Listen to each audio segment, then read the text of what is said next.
Hello नमस्कार. आज गेलेलो आहे साधना मिसळला आणि साधना मिसळला जायचा असा काही प्लॅन वगैरे नव्हता. प्लॅन तर वेगळा होता. पण काय झालं, खूप लेट झालं आणि घरातून निघायलाच उशीर झाला.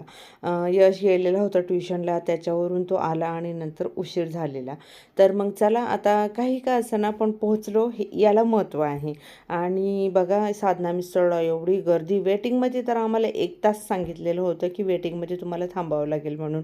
आणि आजकाल काय झालं, नाशिकला साधना मिसळ म्हणा किंवा कुठलीही मिसळ म्हणा, त्याचं ट्रेंड आलं आहे. जसं संडेला खूपच गर्दी असते. मुलांनी बघा काही राईड्स केल्या, त्याच्यानंतर गेलेलो, फिरलो वगैरे आणि 1 तासानंतर आमचा नंबर आलेला. मग आम्ही गेलेलो मिसळ खाण्यासाठी. तर अगोदर म्हटलं चला ह्या स्टॅच्यूबरोबर थोडेसे आपले फोटोज वगैरे व्हिडिओ काढून घेऊ.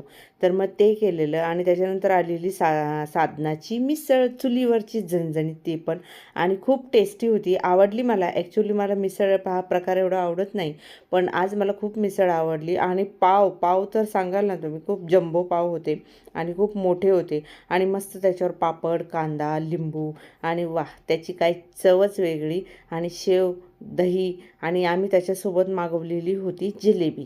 तर मग माझ्या मुलाला 2 नंबरचा जो आहे विराज, त्याला जिलेबी आवडती. त्याच्यानंतर घेतली गोडमध्ये लस्सी सर्वांनी. लस्सी तर खूपच टेस्टी होती, एकदम घट्ट घट्ट मस्त लस्सी होती, त्याच्यावर बदाम वगैरे टाकलेले.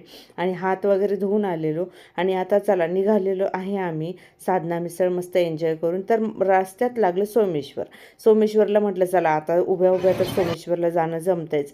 सोमेश्वरच्या मंदिरामध्ये बघा आहेत 2-3 मंदिर आहे सोमेश्वरचे वगैरे.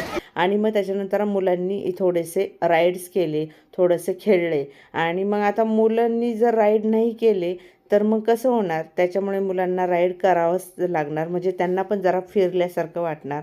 आणि छान राईड होती, एकच केली सर्वांनी पण आवडली. त्याच्यानंतर घेतले मक्याचे दाणे, आईस्क्रीम आणि खूप गर्दी होती, ट्रॅफिक जाम झालेली होती. आणि नंतर निघालो घरी.